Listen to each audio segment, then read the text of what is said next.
हर हर महादेव। भाइयों और बहनों, आप सबको मेरा प्रणाम। आज मैं आपको जो कथा सुनाने जा रहा हूँ वो कोई साधारण कथा नहीं है।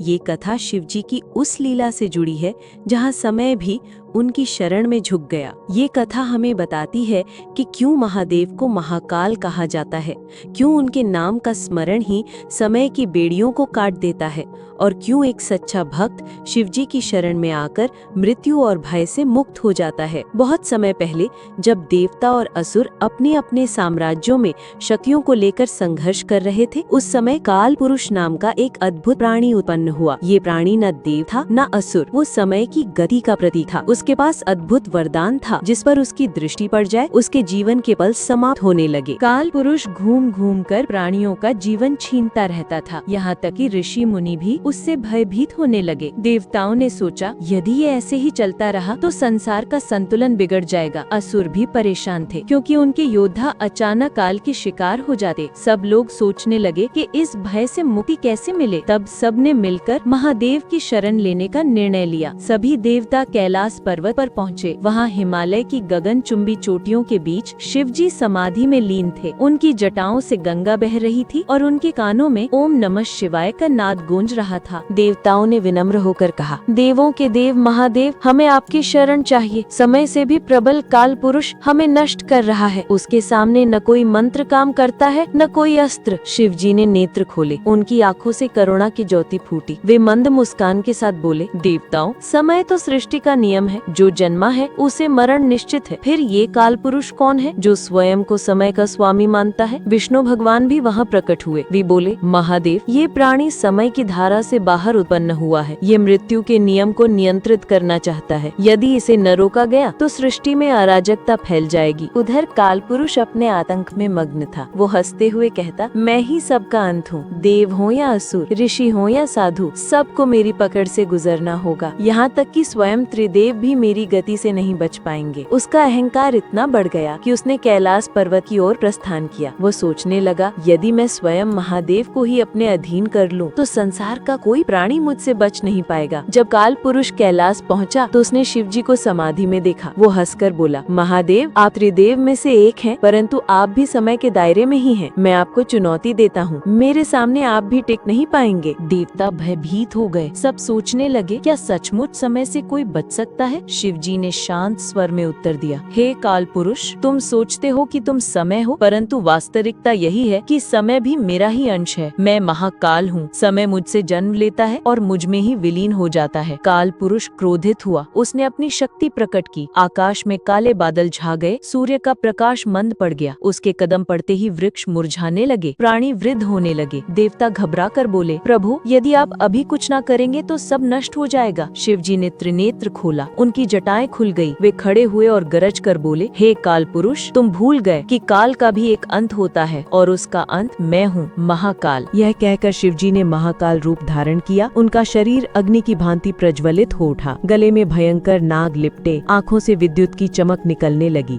उनके डमरू की ध्वनि से आकाश कांप उठा। काल पुरुष ने शिवजी पर आक्रमण किया। उसने समय की धाराएं छोड़ दी, जिनसे सब कुछ बूढ़ा और नष्ट होने लगा। परंतु शिवजी ने त्रिशूल उठाया और उन धाराओं को काट दिया। उन्होंने कहा, समय केवल परिवर्तन है, परंतु सत्य और आत्मा अजर अमर है। मैं उसी सत्य का स्वरूप हूँ। युद्ध भयंकर होता गया। देवता देख रहे थे। हर बार जब काल पुरुष कोई शक्ति दिखाता, शिवजी उसे अपने नाद, अपने मंत्र या अपने त्रिशूल से नष्ट कर देते। अंत में शिवजी ने अपनी जटाओं से एक बाल निकाला और उसे धरती पर फेंक दिया। उस बाल से भैरव प्रकट हुए। भयंकर रूप, काली देह, लाल जिह्वा, हाथ में खड्ग। भैरव ने काल पुरुष पर आक्रमण किया। काल पुरुष कांप उठा। उसने भागने की कोशिश की, पर शिवजी ने गर्जना की, रोक जा, अब तू समय नहीं रहेगा, अब तू केवल स्मरण रहेगा। तेरी शक्ति मैं अपने भीतर समेट लेता हूँ। शिवजी ने उसे अपने तीसरे नेत्र की ज्वाला से जलाकर भस्म कर दिया। उसके राख से घंटी बनी, जिसे शिवजी ने अपने गले में बांध लिया। उस दिन से वो घंटी काल काल खंडन का प्रतीक बन गई। देवताओं ने हाथ जोड़कर कहा, प्रभु आप ही सच्चे समय के स्वामी हैं, आप ही जन्म और मृत्यु से परे हैं। आज से संसार आपको महाकाल नाम से पुकारेगा। शिवजी ने मुस्कुरा कर कहा, याद रखो, जिसने भी निष्ठा पूर्वक महाकाल का स्मरण किया उसके लिए समय की बेड़ियां ढीली हो जाएंगी, मृत्यु भी उसका कुछ न बिगाड़ पाएगी, क्योंकि वो मेरी शरण में होगा। तो भाइयों और बहनों, ये थी महादेव और समय का रहस्य की कथा। आप सभी से निवेदन है, जब भी समय मिले महादेव का नाम लीजिए। उनकी शरण में समय भी थम जाता है और मृत्यु भी हार मान लेती है। सब मिलकर बोलिए, हर हर महादेव।